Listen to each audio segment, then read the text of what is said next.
Good evening, everyone. Bonjour tout le monde.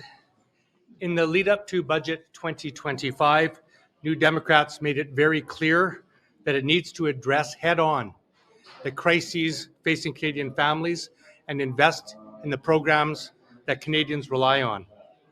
We have record unemployment, particularly among young people. We have a housing shortage and a cost of living crisis in communities across the country. Our cherished public healthcare system needs to be expanded, not cut. We need better childcare. Since the budget was presented almost 2 weeks ago, we have taken the time to listen to our constituents and to meet with stakeholders. It is clear from those conversations that this is a budget that does not address the real needs facing Canadians. It fails to meet the moment, deliver transformational change, or address the urgent needs facing Canadians. While there are elements of the budget which reflect our concerns, on the whole, this is a conservative budget. From reducing healthcare funding to provinces, to making deeper cuts to services than Stephen Harper's budgets did, including to programs that are helping Canada's most marginalized communities, to reversing action on the climate crisis, this budget fails to deliver the policies our country needs. It particularly fails Indigenous people.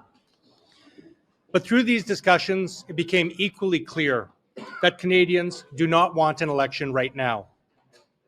The consequences of defeating this budget would not be to improve it or to help Canadians. It would be to plunge the country into an election only months after the last one, and while we still face an existential threat from the Trump administration. On that basis, we engaged in conversations with the government about improvements that could strengthen the budget and earn our support.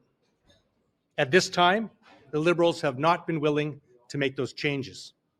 And so, we have decided to put the interests of our country first, to vote against the budget, but to help prevent an election. Canada is facing instability and overlapping crises. In these challenging times, we must put our country's well-being first above partisan interests. When the next election comes, whenever that may be, Canadians will hold Mark Carney responsible and to account for his record and for the choices that he made in this budget. But today, New Democrats are choosing stability over political games.